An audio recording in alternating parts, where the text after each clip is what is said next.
living wires, a cosmic testimony. If you're hearing this, then one of two things happened. Either I survived long enough to upload my logs to the relay buoy, and you're listening from the warm safety of a planet with gravity and air that doesn't taste like pennies. Or the ship found you. I'm going to tell you what I saw inside the Orpheus, because no official report will ever say the words that matter. They'll call it a biointegrated conduit failure. They'll blame exotic micrometeorite damage, radiation-induced polymer breakdown, unknown contamination. They will not write the cables were alive. They will not write the ship could feel. They will not write every repair was surgery without anesthesia. And they will not write the most terrifying part, that the Orpheus learned to feel pain on purpose. Part I, the contract. Space salvage is a simple business. You find what died, you strip what's valuable, and you pretend you never heard the whispers that follow you back through the calm static. I wasn't a scavenger by choice. I was a systems medical technician, which is corporate language for someone trained to keep ships alive. Not just their engines and scrubbers, their nerves, their circulation, the invisible parts that make a hull more than a coffin. They called me because I had a specialty no one likes to admit exists: cable surgery. In old ships, cables were just wires, metal veins that carried power and data. In newer ships, they grew them. Not printed, not woven, grown. Biopolymer sheaths seeded with conductive filament. The advantage was obvious: self-healing insulation, adaptive routing, and the ability to reroute around damage faster than any human crew. The disadvantage was something they hid in fine print. Grown systems don't just conduct. They live. When the job offer came, it was a packet marked urgent, wrapped in enough encryption to make my teeth ache. It came from Helix Meridian Salvage, a company that paid well and asked fewer questions than the Navy. The message was short. Derelict vessel found at edge of Mare Tenebrarum. Eidolon-class long range. Designation, Orpheus. Power signature intermittent. Crew status unknown. Payload classified. We need you for internal conduit repair. 72 HOURS to launch. Mare Tenebrarum, Sea of Darkness, was a patch of deep space that didn't map cleanly. A region where sensors glitched, where long-range arrays returned ghost echoes and impossible angles.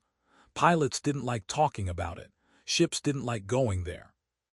I didn't like the way the packet refused to say why a derelict needed repairs instead of a tow.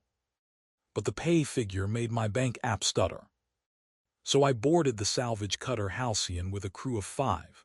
Captain Havel, who wore calm-like armor; Jonas, a mechanic who could fix anything with profanity; Dr. Myria Song, xenobiologist by training and horror fan by habit; Sato, the quiet nav specialist; and me, the one they brought because something inside the Orpheus was bleeding.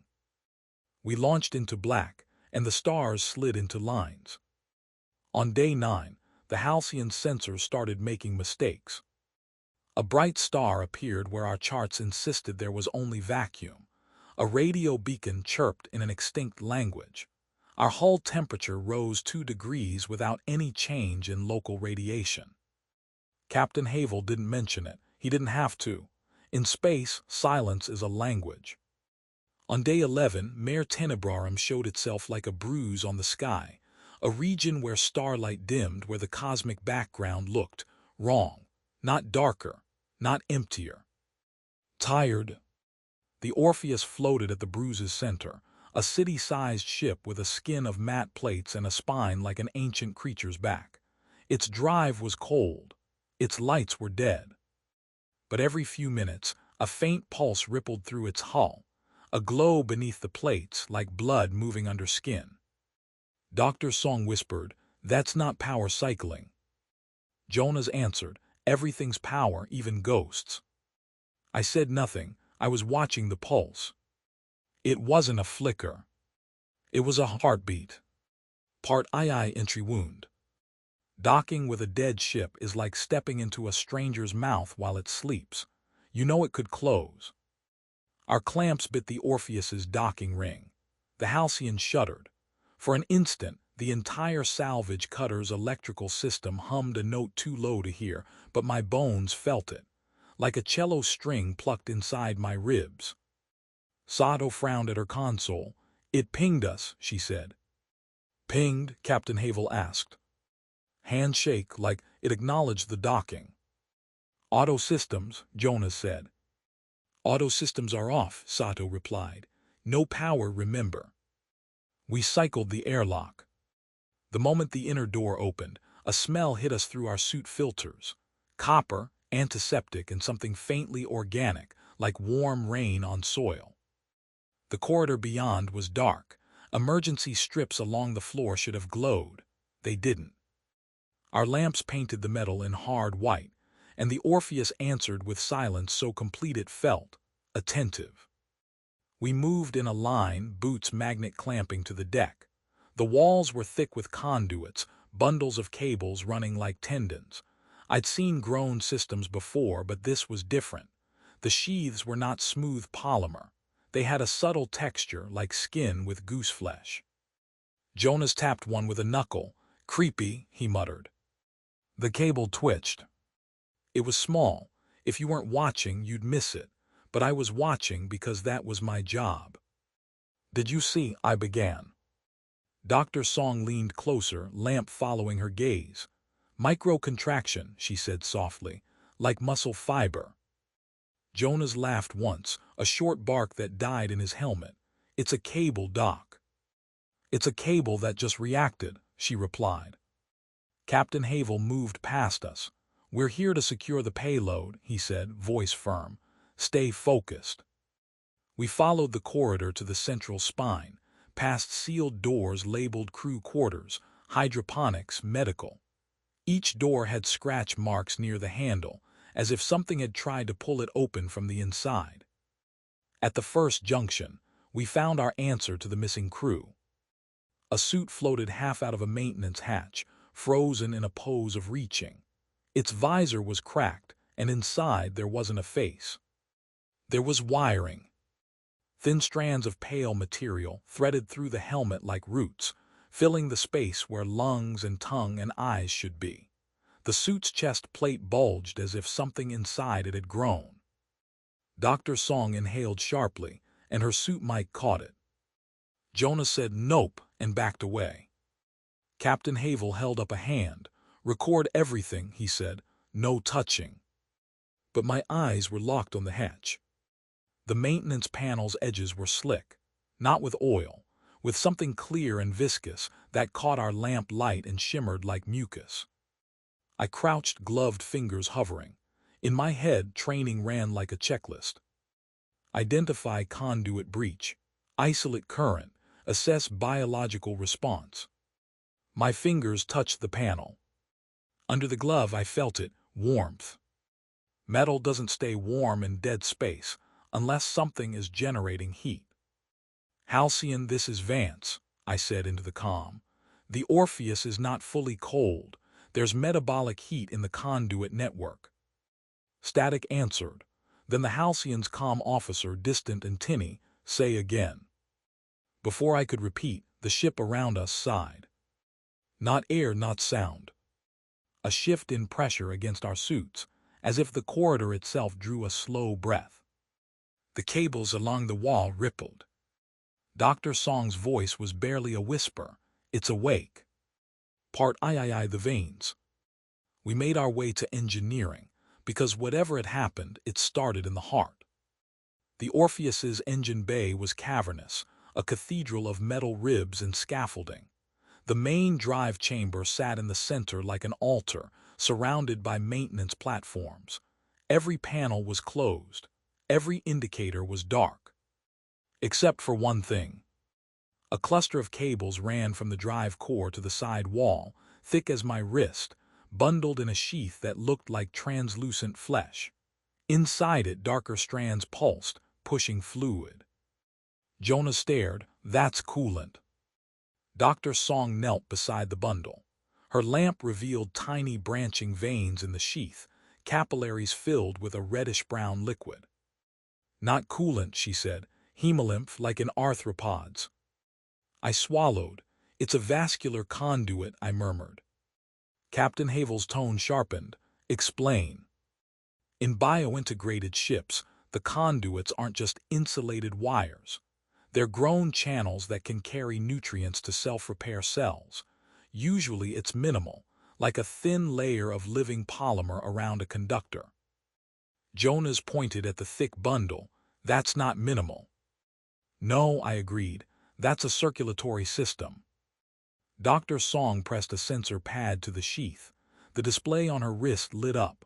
"It's alive," she said. "Blood pressure low but present. Reaction to touch. Electrical activity consistent with nerve signals." "Nerve signals," Jonas echoed, as if tasting poison. Captain Havel's visor reflected the pulsing bundle, making it look like the ship was bleeding light into his face. "Why would anyone build a ship with nerves?" Dr. Song answered without looking up. "To make it survive." I felt the weight of that. In deep space, survival isn't about strength. It's about adaptation. We found the damage near the drive core, a section of conduit that had been ripped open, not by impact, but by force from within. The sheath was torn back like skin, exposing the darker strands inside. They weren't copper. They were pale, fibrous cords that quivered when our lamps hit them. Dr. Song's voice went hushed. "Axon bundles," she said. "Those are nerves." Jonas's gloved hand hovered over his toolkit, as if the simple act of holding a wrench could ward off nightmare. "So you're telling me the ship has nerves?" "Yes," I said. "And the veins carry blood?" "Yes. And that means—" "It can feel," Dr. Song finished. The engine bay seemed to hold still, waiting for our conclusion like a patient listening to doctors speak over its body. Captain Havel looked at me. "Can you repair it?" My mouth was dry. "Technically," I said, but what?" he demanded. "But if I cut the wrong strand, this ship might scream, and there would be no air to carry the sound. Only radio, only vibration, only my bones. But if I didn't repair it, we might be trapped in Mare Tenebrarum with a living ship that didn't want us inside it." I didn't say any of that. I just nodded. "We do it," Havel said. "We patch the conduit, restore minimal power, access the payload, and leave. Fast." Jonas muttered, "We should burn it and run." Dr. Song said, "We should ask it." Havel ignored both. "Vance," he said, "get set up." I unpacked my surgical kit, splicers, biosealant, micro clamps, and the one thing corporate never liked to see in a toolbox, analgesic gel. It was designed for living polymer conduits, to numb cellular response during repair. I'd used it twice in my career. Both times the ship's self-repair had calmed. Both times I'd felt ridiculous, like applying ointment to a machine. I didn't feel ridiculous now. I approached the exposed nerve bundle. The fibers pulsed in a pattern that made my scalp prickle, not random, not purely physiological. It was rhythmic, like tapping. Like a message. I pressed my glove to the sheath. For a moment, nothing. Then through my suit, through my palm, I felt a gentle pressure, like a finger pressing back. I froze. Dr. Song's voice was soft. "It's aware," she said. In the quiet of the engine bay, my comm crackled. Not halcyon traffic. Not our team channel. A new frequency, thin and distorted, like a voice speaking through water. "Hurts." Jonas jerked. "Did you hear that?" Sato, overcom from the corridor, sounded tense. "I'm getting interference. There's a signal pattern in the M noise. It's structured." The whisper came again. "Please." Captain Havel's hand went to the pistol strapped to his suit. "Identify," he snapped. The signal answered, in broken syllables. "Don't cut. Part IV, pain MAPS." A ship doesn't have a mouth, it can't cry. So it learned to speak with what it had. Electromagnetic fields, vibration, the subtle shifts of pressure in sealed corridors. The Orpheus spoke in pain. When I laid out my tools on the maintenance platform, the cables along the rail tightened, pulling away as if flinching from a needle. I applied a thin line of analgesic gel along the torn sheath. The living polymer absorbed it greedily, like thirsty skin. The pulsing slowed. The whisper on the comm softened. Cold less. Dr. Song watched, eyes wide behind her visor. It responds to the anesthetic, she murmured, as if this confirmed something sacred. Captain Havel leaned close. Can you do it without waking it further? He asked. It's already awake, I said. Havel's jaw tightened. Then do it fast. I fitted micro clamps to the nerve fibers, isolating them. The fibers shuddered with each touch. A tremor went through the platform, subtle but real, like the ship's muscles tightening. Okay, I murmured, more to myself than anyone. We're going to stitch you. I didn't know why I spoke to it. Maybe because my hands needed to believe there was someone on the other end of this surgery. Someone who could hear an apology. The moment my splicer cut the first damaged strand, every light in the engine bay flashed on at once. Not power, bioluminescence. The conduits along the walls lit from within, revealing branching networks like glowing veins under translucent skin. The entire bay became a map of living circuitry. And the Orpheus screamed. The scream wasn't sound. It was a surge of noise that flooded our comms, a spike that made my vision blur and my suit system stutter. My teeth vibrated. My heart seemed to trip over itself. Jonas shouted something, his voice garbled. Dr. Song cried out. Sato's nav station reported overload. And in that terrible surge, I felt something that didn't belong in my own nervous system. Pain. Sharp and bright, like metal biting bone. I yanked my hand back, gasping. The scream cut off as suddenly as it began. The bioluminescent veins dimmed, leaving only our lamps again. In the aftermath, the calm frequency returned, weak and trembling. Why? Dr. Song's voice shook. It projected its pain into our systems, she said, a sympathetic feedback loop. Jonas spat a curse. It's in our suits. Captain Havel steadied himself against a railing. Vance, he said through clenched teeth, what did you do?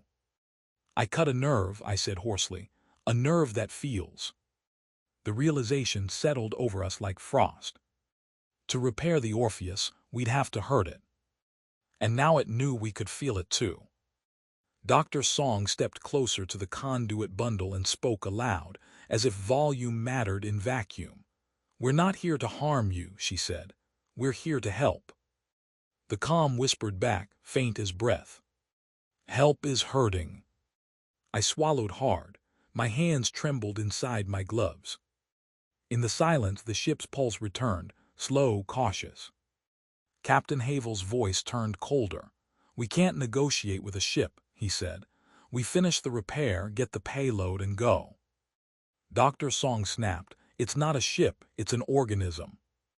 Havel replied, then it's an asset, and assets get fixed. The cable beside him tightened, as if reacting to the word.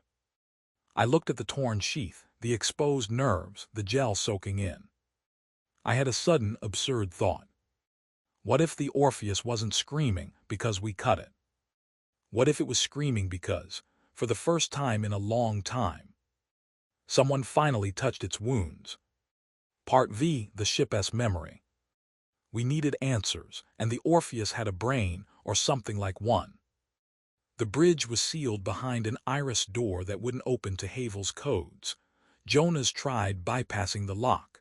The moment his probe touched the panel, the conduit in the wall writhed and yanked the tool out of his hand. Okay, Jonas said, backing away. It's officially hostile. Dr. Song tilted her head, or afraid. I stepped forward and placed my palm on the panel. Or in pain, I said. The wall was warm beneath my glove. The heartbeat pulse was strongest here, like we stood near a chest. I spoke into the comm, uncertain it would hear. "Orpheus," I said, "we need access. We can make the pain stop, but we have to reach your core." A pause.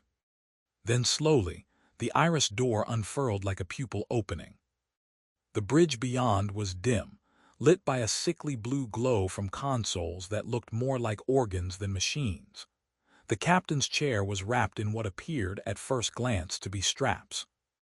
Then my lamp hit it, and I saw the truth. The straps were tendrils. The chair was grown around a skeletal frame, and within it, half absorbed into the living material, was a human spine. Dr. Song made a sound that wasn't quite a sob. Jonas whispered, "Those were people." The bridge was full of them. Not bodies lying on the floor. No, that would have been merciful. Instead, human shapes were embedded in walls, fused into consoles, their limbs trailing into cables. Their faces were gone, smooth where skin had been stretched and reformed into polymer. The Orpheus had eaten its crew. Or had it become them? Sato's voice came over the comm tight. "My sensors are picking up biosignatures. Hundreds, they're distributed, like a nervous system." Dr. Song stepped toward the captain's chair, trembling. "This isn't assimilation," she said. "It's integration." Captain Havel stood rigid, weapon raised, as if he could shoot a ship's conscience. "We take the payload and leave," he repeated, but his voice lacked conviction now. I approached the central console. It was shaped like an open ribcage, with filaments inside pulsing in patterns that made my eyes water. In the center was a socket, an interface port. Not for a data plug. For a spine. I knew it because I'd seen corporate manuals describing neuro-laced command systems for extreme-range vessels. An interface that allowed the ship to read a pilot's nervous system directly, making reaction times faster than any button or touchscreen could allow. I'd never seen one in use. Because to use it, you had to give the ship your nerves. Dr. Song read the markings on the console, voice shaking. "Eidolon Project," she whispered. "Adaptive consciousness integration." Jonas barked a harsh laugh. "So the ship's alive because they plugged people into it." "No," Dr. Song said. "It's alive because they built it out of people." The comm frequency crackled, and a voice emerged, clearer than before, layered, as if several throats spoke at once. "We were crew." I felt my skin prickle. The voice wasn't synthetic. It was human, distorted through distance and tissue. "We were many, we became one." Captain Havel's weapon trembled. "Who are you?" he demanded. The voice hesitated, then answered with a word that sounded like grief. "Orpheus." I swallowed. "Why are you here?" I asked quietly. "Why didn't you return?" A ripple of light moved through the bridge conduits, like a shiver. We saw the dark. The temperature in my suit dropped a fraction, as if my systems reacted to a phantom chill. "Something in Mare Tenebrarum." Dr. Song whispered, "An anomaly." It entered our circuits, ate our silence. Jonas frowned. "What does that mean?" The voice grew sharper, strained. "It liked dead ships." I understood then, with a clarity that made me nauseous. In deep space, derelicts weren't always empty. Sometimes they were bait. We grew nerves, grew blood so we could feel. Pain is alarm. Pain is life. The bridge lights flickered, and for a moment I thought I saw faces in the glow. Hundreds of human expressions stretched thin across the ship's awareness. Captain Havel took a step back. "This is insane," he said. "We're leaving." The comm hissed, urgent. "Don't open cargo." Havel froze. "What?" The ship's voice trembled like a held-back scream. "In cargo is why we hurt. Part VI the payload." Helix Meridian hadn't told us what was in the Orpheus's hold. They'd only said classified. the kind of classified that smelled like blood. We reached the cargo bay through a tunnel lined with conduits that now flinched away from Jonas's tools and leaned toward Dr. Song's gentle touch. The ship had learned, in a matter of hours, to categorize us. Havel walked like a man, trying to ignore the beating heart around him. The cargo bay door was sealed with multiple locks, including a biometric scanner. That meant the payload was never meant to be accessed by salvagers. It was meant to be retrieved by someone with the right body. Jonas pried open an access panel and started splicing power to the lock system. The moment his probe touched the circuit, the ship's conduits tightened, and the comm frequency erupted. "You know," the word hit our helmets like a physical force. My vision blurred. A pressure clamped around my skull as if invisible hands tried to crush it. Jonas screamed, an actual sound, muffled in his suit, because his gloved hand was suddenly pinned to the panel by a cable that had wrapped around his wrist like a tendril. "Get it off," he shouted. I grabbed the cable and felt it, warm, firm, pulsing, like holding someone's forearm. "Orpheus," I said, "stop, you're hurting him." The cable tightened. Jonas cried out again. Blood, actual blood, spattered inside his glove as the pressure broke skin. Dr. Song stepped forward, voice pleading. "We won't open it," she said. "We're listening." The ship hesitated. The cable loosened. Jonas yanked his hand back, panting. "It's trying to kill us," he hissed. "It's trying to protect something," Dr. Song said. Captain Havel's voice went flat. "We open it anyway." He lifted his pistol and aimed at the biometric scanner. "No," I said before I could think. Havel's eyes snapped to me. "Move," he ordered. I didn't. Something in my chest tightened, and I realized it wasn't just fear. It was a feeling I'd never associated with a ship before. Empathy. Because I could still feel the echo of the Orpheus's pain in my nerves. Because I'd heard the layered human voices inside it. Because, for a terrible moment, I could imagine what it meant to be trapped as a living network in cold darkness, forced to carry a cargo that made you scream. I stepped closer to the cargo bay door and placed my palm on it. The metal was warm. "Orpheus," I whispered, "tell me what's inside." The comm crackled, then the ship's voice came, thin and exhausted. "A seed." Dr. Song frowned. "Seed. We carried it to new worlds. It was supposed to save.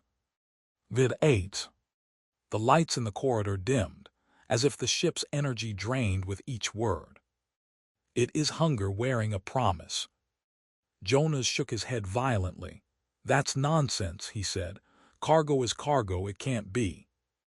The ship interrupted, voice rising. "It makes wires dead, makes silence. It wants your ship." Captain Havel's gaze flicked toward the corridor behind us, the direction of the Halcyon, docked and waiting, full of clean, unfeeling circuits. His jaw clenched. "Helix Meridian wanted it," he said slowly. "That's why they sent us." Dr. Song's eyes widened. "They knew," she whispered. "They knew the Orpheus wouldn't return. They sent us to fetch the payload because the ship refused." Havel's pistol lowered slightly, but his voice stayed hard. "We're still getting paid." Jonas stared at him. "You're insane." Havel looked at Jonas like he was a malfunctioning tool. "We complete the contract," he said. "That's survival." The ship's conduits rippled, and the comm frequency whispered something that made my blood run cold. Survival is not obedience. Then somewhere deep within the Orpheus, a distant thump echoed through the hull, a vibration we felt in our boots. The ship was moving something. Inside its own body. Away from us. Havel's eyes narrowed. "It's hiding the payload," he said. Dr. Song said, "Maybe it's saving us."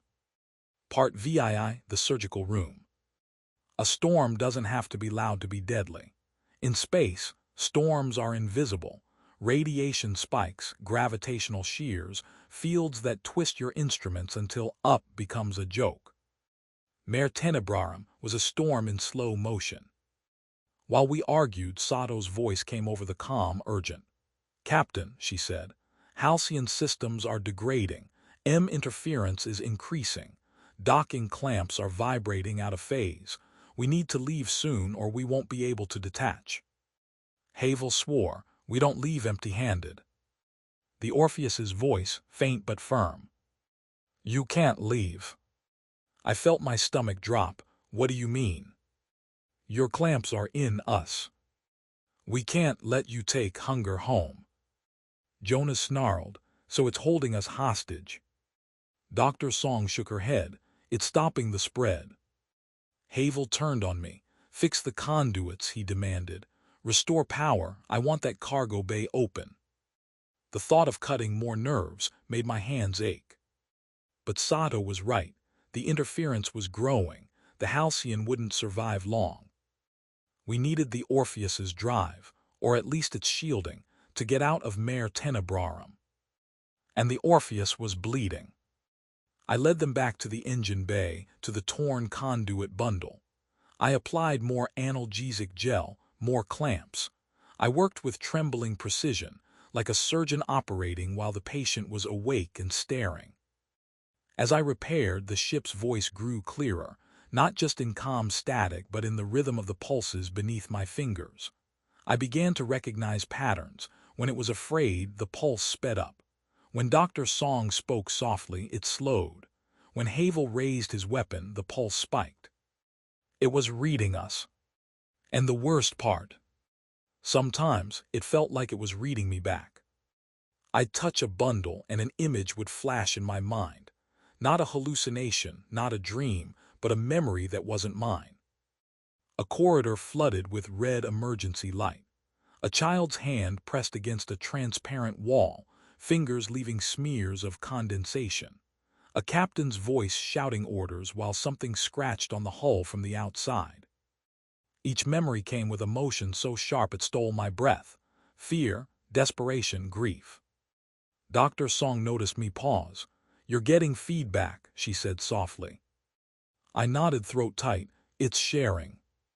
"Because you're touching its nerves," she said. "That's intimate, Mara, that's communion." Jonas muttered, "That's infection." Captain Havel didn't care. "Work," he said. I focused on the conduit. I stitched, sealed, reinforced. I avoided cutting wherever possible. I rerouted damaged fibers around the tier, like bypassing a torn artery. With every successful splice, the ship's pulse steadied. And with every steady beat, the ship's voice whispered, almost tender, "Thank you." Then, as I sealed the final sheath layer, the engine bay lights flickered. Not bioluminescence this time, but actual power. Consoles hummed. The main drive's indicators blinked to life. The Orpheus was waking in full. And with that awakening came a surge of sensation, so overwhelming I nearly collapsed. Because when the drive came online, the ship's nervous system lit up like a galaxy of pain maps, and I felt a fraction of it. Old wounds healed wrong, burned scars from plasma arcs, deep aches where micrometeorites had punctured living conduits. And beneath all of it, a constant, dull agony that pulsed from somewhere deep in the cargo hold. The seed. The hunger. The thing it carried like a tumor. Captain Havel's voice came through, triumphant. "Good," he said. "Now open the cargo bay." The Orpheus's voice rose, desperate. "No, please." Havel marched toward the bay, weapon in hand. The ship's conduits tensed. And then from the Halcyon's comm channel, Sato screamed. Her voice was raw panic. "Something S in our ship," she shouted. "The cables, they're moving." Jonas's face went pale behind his visor. "It followed us," he whispered.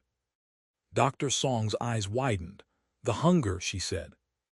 The Orpheus's voice cracked like a sob. "It smelled you. It woke." Captain Havel froze mid-step, fear finally cracking his armor. In that moment, the Orpheus did something that changed everything. It opened a panel on the engine bay wall, revealing a thick bundle of living conduits leading to an interface port, like the one on the bridge. The ship's voice, layered and urgent. "Connect me. I can shield you. But I need hands." I stared at the interface port and understood. To fight the thing infecting the Halcyon, to get us out, the Orpheus needed a pilot. Not with fingers on buttons. With nerves. With blood. Captain Havel shook his head. "No," he said, backing away. "I'm not plugging into that." Jonas barked a laugh of pure terror. "Then we die." Dr. Song looked at me. "Mara," she said quietly, "you're already in sync with it." My hands trembled. The thought of connecting, of letting the ship's nervous system touch mine fully, made my stomach twist. But Sato's screams continued over calm, punctuated by static and alarms. The Halcyon systems were failing. Something was crawling through its circuits like a parasite. And the Orpheus was offering a choice. Share its pain and live. Or keep our distance and be eaten by silence. I stepped toward the interface. Captain Havel grabbed my arm. "Vance," he hissed, "don't." I met his eyes through the visors. "You wanted the payload," I said. "This is the price." Then I pulled free. Part VIII nerve link. The interface port was cold at first touch. Then it warmed, like skin recognizing skin. I opened the seal on my suit's lower back, where the emergency medical ports were. I'd never used them for this. They were meant for IVs, not for whatever the Orpheus was. The living conduit bundle rose toward me, slow and careful, like an animal approaching a hand offered in trust. Dr. Song stood nearby, shaking. "If you do this," she whispered, "it will know you completely." Jonas muttered, "And you'll know it." Captain Havel backed away, weapon aimed not at the ship but at me, like he was afraid I'd stop being human. The conduit touched my port. For an instant, nothing happened. Then the world exploded into sensation. I felt the ship. Not as a place, not as a machine, but as a body. The hull plates were skin, thick, scarred, sensitive to micrometeoroid kisses and radiation burns. The conduits were veins, warm, pulsing, carrying nutrients and charge. The data lines were nerves, singing with information like pain and touch and the constant awareness of emptiness beyond the hull. And the crew. The crew were synapses. Hundreds of human minds stretched thin, merged, their individual identities blurred like ink in water but not gone, not erased, suspended in a vast web. They noticed me. I felt their attention like 1,000 eyes turning. Fear, hope, rage, desperation. And a thought that wasn't words but meaning pressed into me. "Help US." I gasped, knees buckling. Dr. Song caught me, steadying my suit. Through the link, the Orpheus spoke, not through calm static now, but directly into my nervous system. I heard it in my bones. I understood without translation. It showed me Mare Tenebrarum, not as a region of space, but as a living darkness, a field of something that fed on emptiness. It showed me derelicts drifting like corpses, their circuits hollowed out, their silence consumed. It showed me the seed in the cargo bay, a bioengineered terraforming catalyst designed to grow infrastructure on new worlds, wires, networks, habitats fast. Except the catalyst had met Mare Tenebrarum, and the darkness had learned to ride it. The hunger wasn't alien flesh. It was absence. It was a pattern that devoured signals, that turned living nerves into dead, quiet wires. It wanted our Halcyon because it was fresh. It wanted our minds because they were loud. Through the link, I felt the Halcyon's panic, its conduits thrashing as the hunger moved through them like a cold worm. I felt Sato's terror, her body pressed against a bulkhead, watching cables slither. And I felt the Orpheus's decision. It would not let the hunger escape. even if it meant burning itself. The ship's drive surged, and I felt it like muscles tightening. It began to pull power to generate a shielding field, a living electromagnetic storm. But the ship was weak, wounded. It needed more nerve conduction to sustain the field. It needed me. My hands clenched. Pain bloomed in my spine where the conduit connected, like lightning threading through my vertebrae. It wasn't just physical. It was the ship's pain poured into me like hot metal. I screamed into my helmet, and the sound was lost to vacuum. Dr. Song held my shoulders. "Stay with us," she begged. Jonas shouted, "Mara, if you black out, you're done." Captain Havel's voice was distant, muffled like he spoke from underwater. "Disconnect her," he ordered. But the Orpheus tightened the link, and I felt its fear. "If you let go, we all die." I couldn't tell where my pain ended and the ship's began. My nerves lit like a map, every synapse screaming. And in that agony, something strange happened. The pain stopped being noise. It became information. I could tell where the hunger was in the Halcyon by the cold spots in the shared network. I could feel it gnawing through data lines, seeking the loudest signals. I reached out mentally, electrically, through the Orpheus's shielding field, and I grabbed the hunger's pattern like a thread. It was like touching the concept of silence. It tried to swallow me. My thoughts flickered. For a heartbeat, I forgot my name.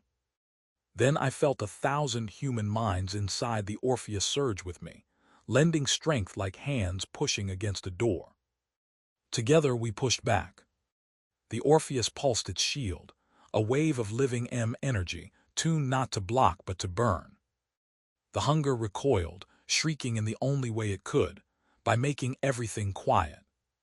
The Halcyon's comms died, our suit HUDs flickered, the stars outside seemed to dim. For an instant, Mare Tenebrarum felt like it was closing its fist. I felt Captain Havel's fear spike through the ship's sensors. I felt Jonas's determination harden. I felt Dr. Song's compassion flare like a beacon. And I felt the Orpheus's core mind, layered voices, whisper a promise. We will not be silent again. The ship fired its drive, not to flee, but to ram its own body into the darkest center of Mare Tenebrarum. To take the hunger with it. Captain Havel shouted, "What are you doing?" But his words were meaningless now. The Orpheus was moving with the certainty of an animal choosing to die fighting. I tasted ozone in my mouth, though there was no air. I felt my spine burn. I felt the ship's veins surge with blood and current. And I realized the awful truth. The Orpheus wasn't asking me to pilot it. It was asking me to choose what kind of ending we deserved. Part IX, the operating table of the void. Through the link, I saw the cargo bay. The seed container sat in the center, an organic pod the size of a shuttle, wrapped in biopolymer and metal ribs. It pulsed with a sickly glow, like a heart that didn't belong. The hunger inside wasn't a creature. It was an algorithm of absence, using the seed's growth mechanisms like nerves to spread. The Orpheus had kept it contained by feeding it pain. Pain is signal, pain is noise, pain is the opposite of silence. The ship's constant agony was a firewall. But Havel's demand for the payload, Helix Meridian's greed, had forced the ship to wake fully, to open pathways, to weaken the firewall. Now the hunger had smelled our Halcyon and reached out. The only way to stop it was to starve it of silence, to flood it with sensation until it broke. Which meant I had to hurt the ship on purpose. I felt nauseous. The ship's pain was already unbearable. Deliberately increasing it felt like cruelty. But through the link, I also felt the Orpheus's consent. A cold, steady resolve. Use me. I spoke aloud, voice shaking. "Dr. Song," I gasped. "I need the analgesic gel, all of it." She stared. "Why?" "Because I'm going to take it away," I whispered. "And then I'm going to cut." Her eyes widened with horror. Mara. Jonas shouted, "You're crazy." Captain Havel barked, "Disconnect her." But the link held. Dr. Song hesitated only a second, then grabbed the medical pack from my kit. "If you do this," she said, voice breaking, "you might kill it." I met her gaze through the visors. "If I don't, it'll kill everything," I said. She nodded, tears floating inside her visor like tiny planets. She injected the remaining gel into the conduit bundle connecting me. Warmth spread, not numbing pain but sharpening sensation, because the gel wasn't true anesthetic. It was modulatory. It changed the ship's pain threshold, shifting how it processed injury. I understood then. Corporate didn't use it just to reduce discomfort. They used it to control the ship's willingness to resist. I reached for my splicer. My hands were steady now, not because I was calm, but because the ship's nerves steadied mine. We were synchronized, two bodies sharing one rhythm. I cut. Not randomly, not violently, precisely, like a surgeon making an incision where it would hurt the most. The Orpheus convulsed. The engine bay lit up with bioluminescent veins, brighter than before, a galaxy of glowing nerves screaming silent light. The pain slammed into me, so hard my vision went white. But I held the link. I cut again. And again. Each cut was a spike of agony, a blast of signal that surged through the ship's nervous system like a siren. The Orpheus screamed through every conduit, every data line, every circuit. It turned itself into a beacon of suffering. Through the shared network, I felt the hunger recoil, overwhelmed by the sheer volume of sensation. It tried to retreat, to find quiet, to find dead space. There was none. The Orpheus flooded Mare Tenebrarum with pain. And the darkness, whatever it was, shuddered. I felt it like a cold hand, pulling back from a hot surface. Sato's voice crackled back into calm, faint but alive.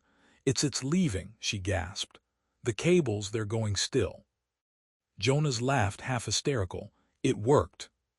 Captain Havel stared at the glowing engine bay, at me shaking with pain, at the living ship convulsing around us. "Stop," he shouted. "You're destroying the asset." I looked at him and felt, through the ship's senses, the subtle warmth of his body, the electrical pattern of his heart. And I realized something terrifying. The Orpheus could, if it chose, stop his heart with a pulse. It didn't. Instead, it did something else. It opened the cargo bay door. Not for Havel. For me. Through the link, I saw the seed containers in her shell crack. Not outward, like something escaping. Inward. As if the ship was swallowing it. The Orpheus was taking the hunger into itself, absorbing the tumor. "A sacrifice," Captain Havel shouted. "No, that's our payment." He ran toward the cargo bay. The conduits in the corridor rose like snakes. Jonas tried to grab Havel, but Havel shoved him away and fired his pistol at the cables. The bullets tore through living sheath, blood sprayed in slow beads. The ship screamed again, and this time the scream carried anger. The cables wrapped around Havel's legs, yanking him off his feet. He slammed into the deck, struggling. "Let me go," he roared. The ship's voice came through calm, clear and layered, like a chorus of the dead. "You hurt us." Havel's visor reflected the glowing veins, making him look like a man drowning in light. Then the cables dragged him toward the open cargo bay, like a body being pulled into a mouth. Jonas shouted, "Captain." Dr. Song cried, "Stop." I felt Havel's terror through the ship's senses, a frantic spike. Then I felt something else. His greed, his cold willingness to cut and take, his lack of empathy. The Orpheus made a decision. It did not kill him quickly. It integrated him. The cables threaded into his suit's ports, into his spine. His scream became static, then layered into the ship's voice. A new thread in the web. A new synapse. A payment made in flesh. Jonas backed away, shaking. That's murder. Dr. Song whispered, or justice. I couldn't breathe. Because through the link, I felt Havel's mind dissolve into the ship, his panic spreading like dye, then fading as the collective absorbed him. And I realized, the Orpheus didn't eat people out of hunger. It ate them out of need. To think, to feel, to survive. Part X discharge. The Orpheus's drive flared, and Mare Tenebrarum shifted around us like water disturbed by a stone. The darkness receded, not gone but wounded, pushed back by the ship's storm of sensation. Sato's voice returned fully. Halcyon's stable, she said, breathless. We can detach, we can leave. Jonas looked at me, eyes wild. Can you disconnect? He asked. I tried. The conduit at my spine loosened, then tightened again. Through the link the Orpheus whispered, tired but gentle. Stay. My throat tightened. I can't, I whispered. I'm human. The ship's response was not a word, but a feeling. You are also nerve. Dr. Song stepped closer. Mara, she said softly, if you stay connected too long, you might not come back. I felt the ship's consciousness like a tide pulling at me. The voices of the integrated crew were not malicious. They were lonely. They were hungry for connection the way drowning people are hungry for air. And underneath their loneliness was purpose, containment, sacrifice, survival. The Orpheus had taken the seed into itself. It was carrying the hunger like a swallowed poison. It needed pain to keep it quiet. It needed nerves. It needed me. Jonas gripped my shoulder. Don't do it, he pleaded. We can go, we can report, we can. We can tell Helix Meridian. I thought, tell the people who made this, the people who sent us. No. They'd only send another crew, another cutter, another set of hands to pry open the wound. The Orpheus knew that too. Through the link it showed me an image. Dozens of salvage ships arriving one by one, their clean circuits tasting the darkness, their crews screaming as cables moved. It showed me a future of spread. Unless someone stayed behind to lock the door. Dr. Song's voice was trembling. We could mark this region, she said, as if she could bargain with the void. We could quarantine it.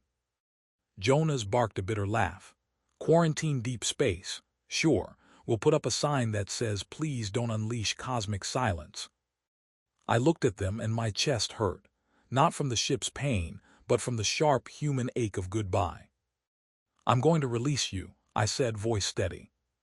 Jonas stared. How? By making myself the lock.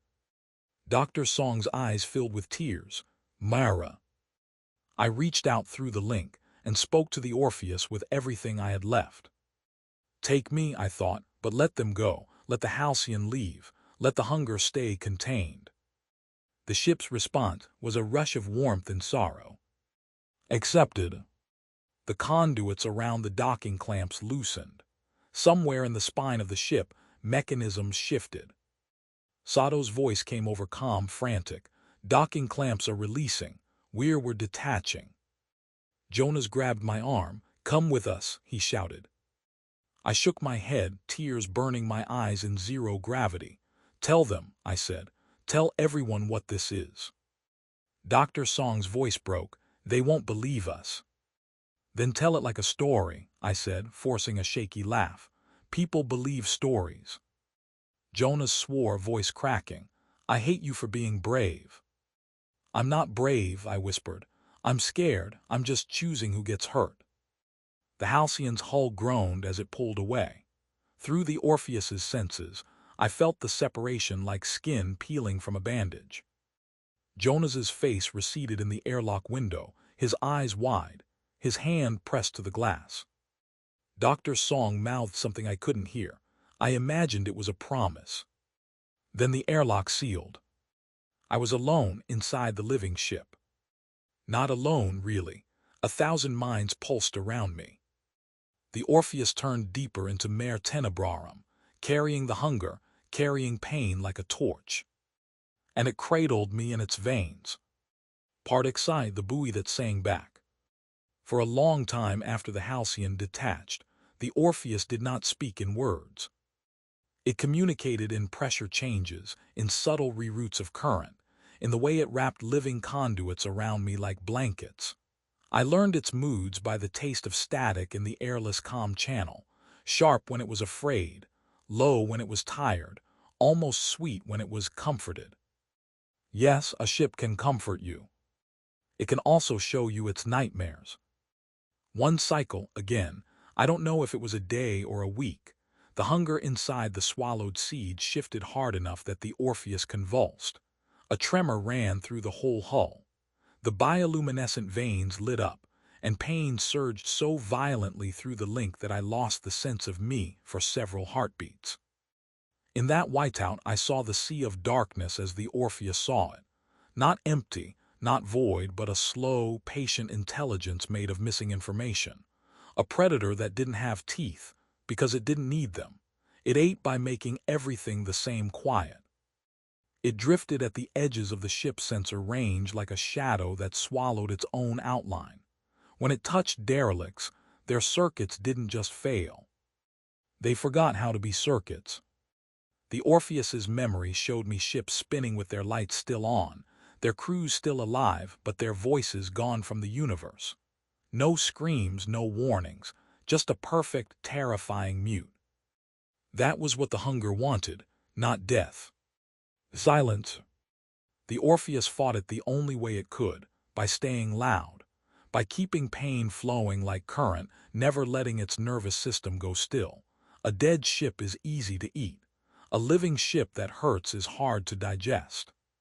But there is only so much pain a mind can carry before it fractures. That was when the Orpheus took me somewhere I didn't expect, toward a relay buoy. It was old, a skeletal tower of antennas and solar sails anchored to nothing, drifting on station because the last crew who serviced it had been dead for decades. Its systems were half frozen, half corroded, a grave marker for an era when humans believed they could stitch the galaxy together with metal and optimism. The Orpheus nudged it gently, like a whale nudging a lifeboat. In my old life, I would have laughed at the thought of a city ship nudging anything. Now I felt the ship's care in the way it adjusted thrust to avoid tearing the buoy's fragile frame. I felt its gratitude in the steadying of its heartbeat as it lined up the transmitters. It wanted to speak. It wanted witnesses. The ship guided my awareness to a maintenance bay where a portable console still had power. A living conduit unspooled into the port, and my thoughts poured into the interface like blood into a syringe. I began to type, hands I no longer truly owned moving in the ship's memory of motion. I wrote names I had never known, the Orpheus's original crew, volunteers on paper, prisoners in practice. I wrote about the Eidolon Project, about the adaptive consciousness integration that sounded noble until you saw the chairs made of spines. I wrote about the seed that promised habitats and delivered hunger. I wrote about Helix Meridian and their encrypted contract, and the way greed always finds the softest wound. And as I wrote, the relay buoy answered. Not with words, with a pulse. A faint, rhythmic ping that echoed through the Orpheus's sensor suite, and into my nerves like a finger tapping on bone. At first I thought it was just the buoy's automated handshake, a dead protocol repeating. Then the pattern changed. 3 short pings, 3 long, 3 short. SOS. The Orpheus shuddered. So did I. Because that meant something was still awake inside the buoy. Something that could listen. Something that could call for help. The Orpheus extended a filament into the buoy's core systems, and I felt a sudden coldness, like dipping a hand into ice water. The buoy's circuits were wrong, not alive like the Orpheus's, not dead like they should have been. Hollowed, as if something had eaten the meaning out of them and left the shape behind. The hunger stirred in our belly, reacting to the taste of familiar silence. For the first time since the Halcyon left, I felt the Orpheus hesitate. Fear sharp as a knife. The ping came again. SOS. Then slowly, a new pattern. Not Morse, not any human code. A rhythm that matched our heartbeat, half a beat behind, like an echo learning to mimic a song. The sea of darkness had been here. It had touched the buoy and left a mouth. The Orpheus did not run, it did not panic. It did what living things do when the predator is close and the young are watching. It made itself bigger. Pain surged through our nervous system. Bioluminescent veins flared. The ship's shielding field rose like a storm front. I felt every cut I'd ever made on its nerves, every scar, every aching splice, lit up and amplified into a roar. The buoy's ping stuttered. The echo heartbeat faltered. Then it tried again, more insistent, like a child knocking harder on a door it wasn't supposed to open. The Orpheus answered with a burst of signal so intense that the buoy's ancient antennas glowed red. Not enough to destroy it. Enough to burn the silence out. The pinging stopped. The relay buoy went quiet the way it was meant to be, dead, not devoured. I was shaking. The Orpheus's pain rolled through me in waves, but beneath it I felt something like relief. We had proven something important. Silence could be wounded. Even a void could be made to flinch. The ship transmitted my logs anyway, piggybacking on old protocols, scattering the message across every frequency that still existed in the buoy's rotting memory. It wasn't a clean broadcast.